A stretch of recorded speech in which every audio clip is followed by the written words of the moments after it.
Welcome to lesson 114. Today we are going to be adding and subtracting fractions and then simplifying their answers. Now, as we simplify our answers, remember that means we're going to have to take 2 steps to solve these problems today. If we end up with an improper fraction, we have to write it as a mixed number, and then we're going to have to reduce our fractions when possible. So let's remember the steps to reducing fractions.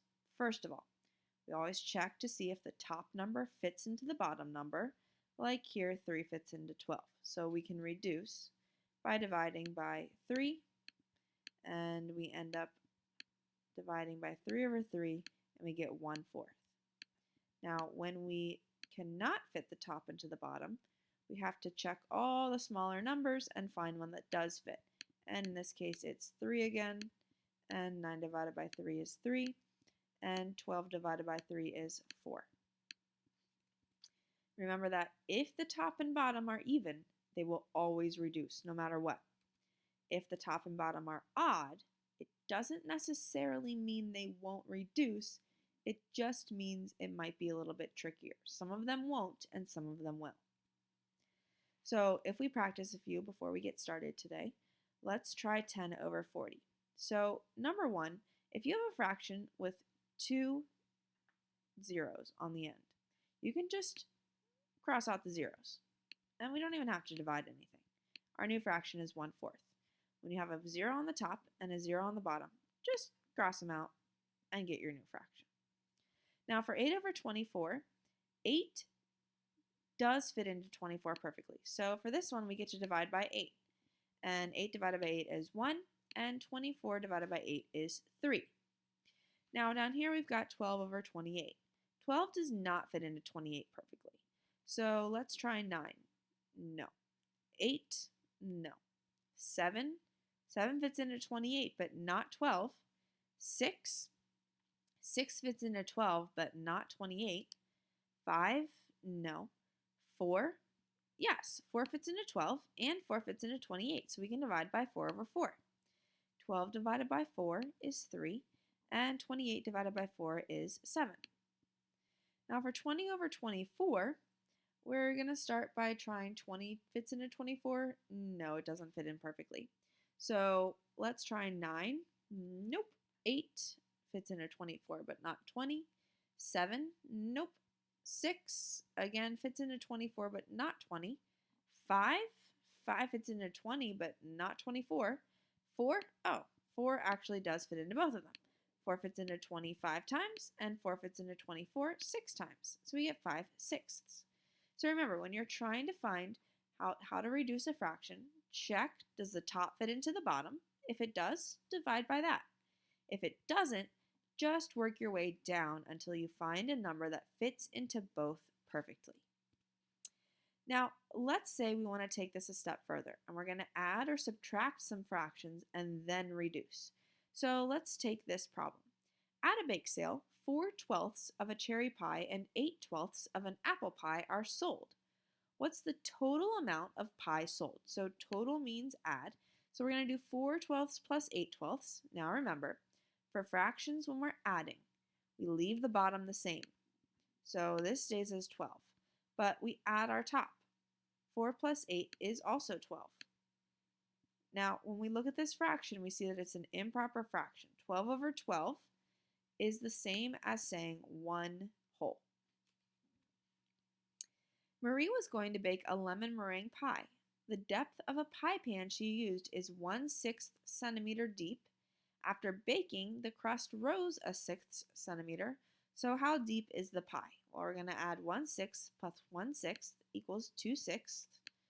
And we notice that these are both even. That means they can be reduced. Does 2 fit into 6 perfectly? Yes. So we're going to divide by 2. 2 divided by 2 is 1, and 6 divided by 2 is 3. So we get 1/3 centimeters. A mixed fruit recipe calls for 7/8 cups of apples and 3/8 cups of cherries. What's the total amount of fruit used? So total means add. So 3/8 plus 7/8. Well, 3 plus 7 is 10, and we leave our denominator the same. Now notice this is an improper fraction because 10 is bigger than 8. 8 fits into 10 one time with 2 left over. So we have 1 and 2/8. And now again we notice that our fraction is even. That means it can be divided. We can divide it by 2 because 2 fits into 8 perfectly. We're going to leave our whole number the same, and then we're going to divide. 2 divided by 2 is 1, and 8 divided by 2 is 4. Here we have 6 and 3/6 plus 5 and 4/6 equals what? Well, if we add our whole numbers, 6 plus 5 is 11. Then we add our numerators. 3 plus 4 is 7. And we leave our denominator the same. Now, notice, let's get rid of that division sign because we don't actually need the division sign. Notice that this is an improper fraction. So let's get rid of the 7/6. So how many times does 6 fit into 7? 6 fits into 7 one time. And we have 1 left over. So we have 1 and 1/6. But we started with 11. So we actually have 12 and 1/6.